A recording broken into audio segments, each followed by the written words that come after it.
এই নাও। পাক্কা আজকে তোমাকে অফিস যেতেই হবে? হাত ছাড়ো আমার।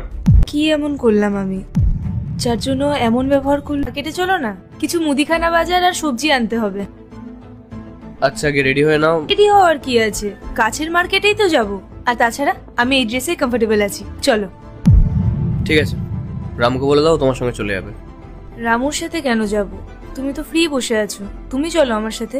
ফ্রি বসে নেই আমি, এখানে অফিসের কাজ করছি। রাহুলের বাইরে কারোর সাথে অ্যাফেয়ার চলছে। কেন, তুই কোনো মেয়ের সাথে ওকে দেখেছিস নাকি? না, আমি ওকে দেখিনি। আমি ওর কাছে যাওয়ার চেষ্টা করি, তখনই ও কেমন একটা করে। লাস্ট ওকে কবে বেরোনোর জন্য বলেছিলি? আজকেই মার্কেটে যাওয়ার জন্য বলেছিলাম। ও বললো ঠিক আছে যাবে, আমাকে বললো চেঞ্জ করে নিতে। আমি তখন বললাম আমি এই ড্রেসেই কমফোর্টেবল আছি। আরে ও যখন তোকে বললো রেডি হয়ে বেরোনোর জন্য, তুই রেডি হলি না কেন? স্নেহা তুই কি বলছিস এসব? কোনো মেয়ে কি সবসময় বাড়িতে রেডি হয়ে বসে থাকে নাকি? একটু সেজেগুজে থাকবি। বউকে না সবসময় বরের সামনে সেজেগুজে থাকা উচিত। নারীর শ্রেষ্ঠ গহনাই হচ্ছে তার সাজগোজ, বুঝলি? তুই একবার সেজেগুজে রেডি হতে থাক, তারপরেও যদি তোকে ঘুরতে না নিয়ে যায় তখন আমাকে বলিস।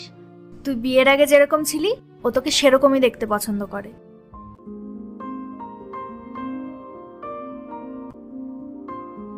আজকে কত সুন্দর লাগছে তোমাকে।